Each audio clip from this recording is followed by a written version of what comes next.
Afternoon, welcome back to the channel. Today we're going through the best feature to be added to Lightroom Classic in a long time. Let's go.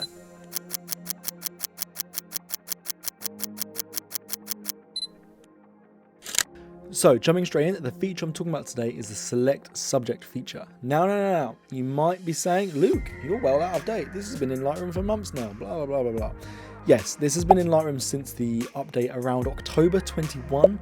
However, I'm only just making a video now because of how much I've been using it, and I didn't actually know it existed until probably beginning of this year. I think I just didn't update my Lightroom, but you know, we don't talk about that. And there still may be some of you out there that don't know that it exists, or don't know how to use it, or don't really understand how powerful this feature can actually be for your workflow. So we're going to talk about it in this video. First of all, we're going to eat a Twix. Before we jump in, if you find this helpful, interesting, or anything, drop a thumbs up down below. Massively help me out. And subscribe if you haven't already. So jumping into Lightroom, this is one of the photos I've edited recently where I've used this feature heavily to bring the most out of my subject in the photo. So I can't actually explain to you guys how much of a game changer this has been for me, but let's just show you. First thing I'm going to do, I'm going to run a quick edit on this photo. Something I'm going to quickly point out here as well is I'm editing for everything except my subject right now. I'm editing for the photo as a whole, excluding my subject, because I'm going to edit them separately shortly. Okay, so now that I have edited for everything else, I really like the edit all around this image, but my subject is a bit dark, and my subject is the main focus of this image. Now this is a look that you might actually want, but I mean, because that looks quite good. I'm happy with that image. I'm happy with how that's come out. But my subject in this image is going to be the forefront of the image. It's all about them, really. So I'm going to edit them to make them a bit more prominent in the image. So we're going to go into the masking option here, and you're going to select mask. That is going to automatically detect your subject using AI. And as you'll see, Lightroom does a pretty spot-on job of selecting exactly your subject. Now from here, you can edit your subject specifically. You won't have any effect on anything that's not red in this image. If you wanted to edit everything except his head, grab the brush tool and you can adjust that. Or if you want to add brush tool, you could add in whatever.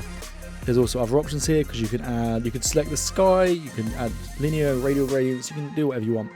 For right now, we're just going to stick with just editing the subject.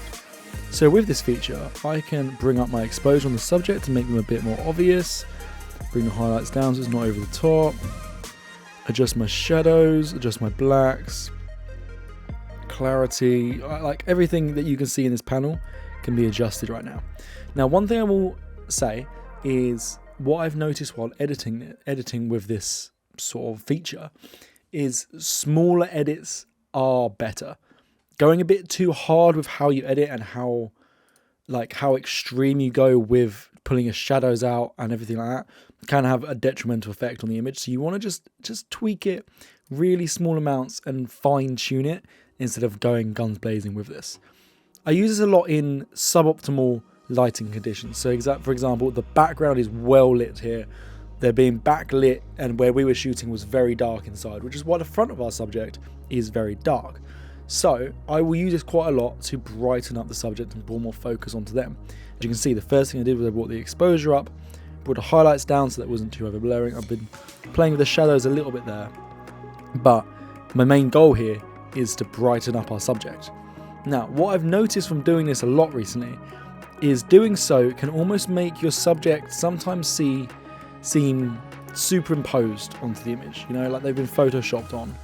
So what I've found that combats that quite well is bringing in a little bit of contrast. You lighten up your subject a bit, but then bring in the contrast and it makes it look more natural. It looks like a more natural lighting situation instead of you have brightened your subject in post. Obviously, as I've adjusted the contrast there, I need to bring out the shadows a little bit more because it just darkened the shadows. But I think that image, where we've got that to right there, is pretty good. I'm pretty happy with that. So we have gone from, that was the before, as you can see, background blown out, subject well dark due to the lighting conditions. We didn't have any external lighting. So that's the image we've got.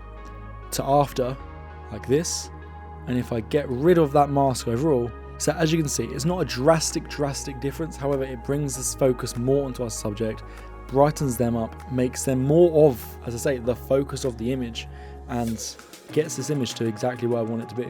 So this feature has been so helpful with so many shoots over the last few months that I just needed to share this with you guys, because it's awesome. It's awesome. I genuinely really love this feature. The AI behind it is well powerful.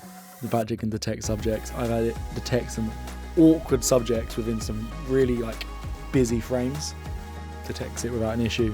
So yeah, really good feature. Big up to Adobe and Lightroom for bringing this in, because yeah, really helpful. So that is it. Really quick little video. If you found this video helpful, drop a thumbs up down below, share with a friend, subscribe if you aren't already, all the other stuff that YouTubers tell you to do. Don't forget to use hashtag LukePalms on Instagram, TikTok and YouTube Shorts, and I'll be shouting out you guys at the end of the videos. Getting closer to when I'm going to start doing that, but I'm not going to start doing it yet. I'm letting more people use the hashtag first, and then we'll start giving shout outs. All the other stuff that YouTubers tell you to do, and I'll see you in the next video. Don't forget to take the shot. Peace.